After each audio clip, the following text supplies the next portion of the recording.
Did you know that almost 95% of people use filler words when they speak? That's right. Words like and you know are part of our everyday language. Yet, most of us have been told to avoid them at all costs.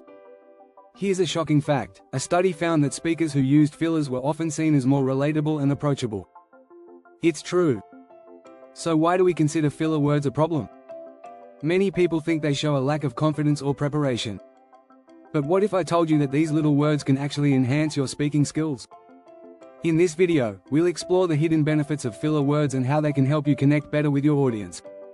We'll dive into how filler words can give you time to think, create a more authentic vibe, and even make your speech more engaging. Plus, we'll look at examples from famous speakers who successfully use fillers. Get ready to rethink everything you thought you knew about these pesky words.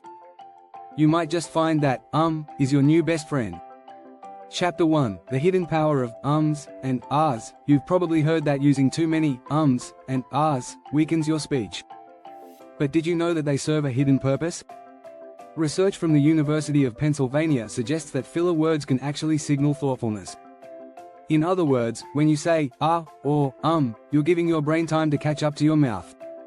That's not necessarily a bad thing. It means you're thinking before you speak. Filler words act like mental speed bumps. They slow you down and help you avoid verbal accidents, like rushing into the wrong point. And here's something interesting: according to linguist Dr. Michael Erard, moderate use of fillers can make your speech feel more natural. It turns out, polished speeches without any pauses can come off as overly rehearsed or robotic. Using fillers sparingly can humanize you and make your message more relatable. One study from the Journal of Memory and Language showed that listeners are more forgiving of speakers who use filler words if the message is clear and relevant. That's a powerful insight. So, instead of worrying about every try focusing on the clarity of your overall message. Use fillers to give yourself time to think, just don't overdo it. Chapter 2: Filler words as connection tools. Ever notice how conversations with friends feel effortless? You don't think twice about the us or you knows that slip out during your chat. These fillers are natural and make the conversation feel authentic. The same thing applies to public speaking. In fact, using a few fillers can help your audience feel like you're having a conversation with them, rather than giving a stiff, formal lecture. One study conducted by Stanford University found that speakers who used a moderate amount of filler words were perceived as more relatable. This is important. Your audience wants to connect with you, and sounding too perfect can actually create distance. When people hear fillers, it can remind them that you're just like them, a real human being who's thinking and processing information on the spot. Think of it this way: filler words can act as conversational glue. They fill in the gaps and smooth over transitions between thoughts. This can help keep your speech flowing naturally and avoid awkward silences that might make your audience feel uncomfortable. A well-timed can signal to your audience that you're moving on to something important. It's almost like a soft nudge that tells them to pay attention to what's coming next. But again, it's all about balance. Too many fillers can have the opposite effect, which is why being aware of your usage is key. Chapter 3: Mastering the art of intentional pauses. Instead of eliminating fillers entirely, why not use them strategically? Here's where the concept of intentional pauses comes in.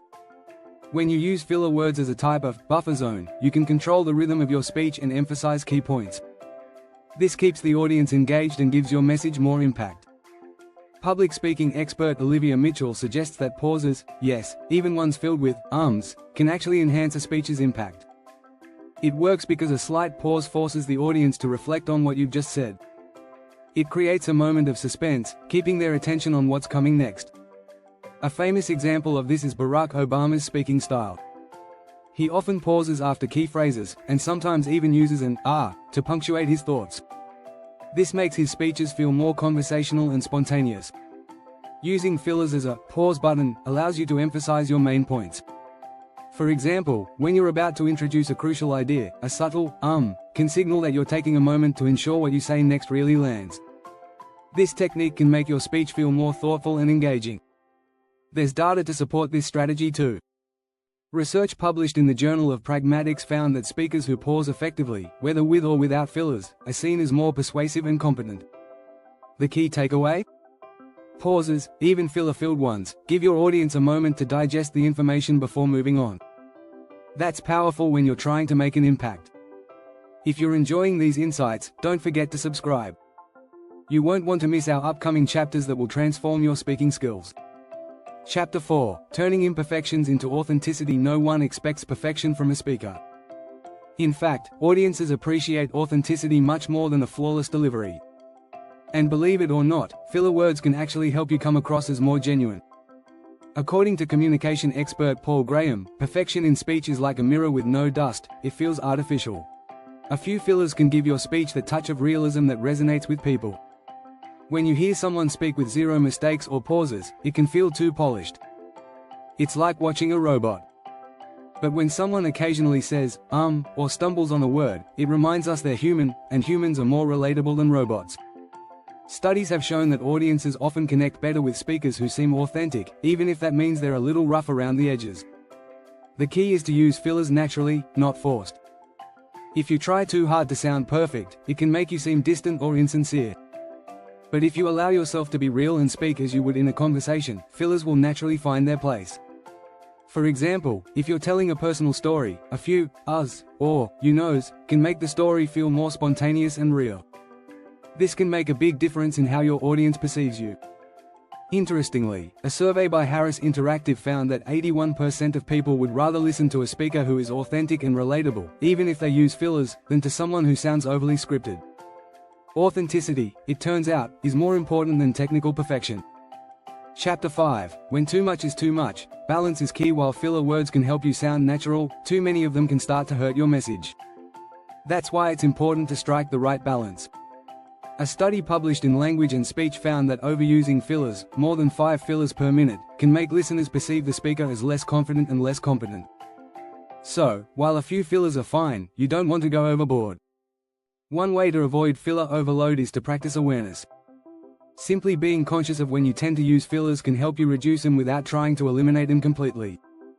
For example, record yourself speaking and listen back to count how many times you say, or, ah. Awareness is often the first step in controlling how often you rely on fillers. Another strategy is to use silence as your secret weapon. Pausing silently can feel awkward at first, but it's actually a powerful tool. When used intentionally, silence creates emphasis and makes your audience lean in. A study from Harvard Business Review suggests that speakers who use pauses effectively are often perceived as more thoughtful and credible. Think of it this way: fillers can be used sparingly to keep your speech flowing naturally, but silence is what really gives your words impact. So, instead of trying to replace every filler word with a pause, focus on balancing the two. Use fillers when you need them, but don't be afraid to let silence do the heavy lifting when it counts. If you found these strategies helpful, make sure to subscribe for more tips on mastering the art of public speaking. Your journey to becoming a great speaker starts here.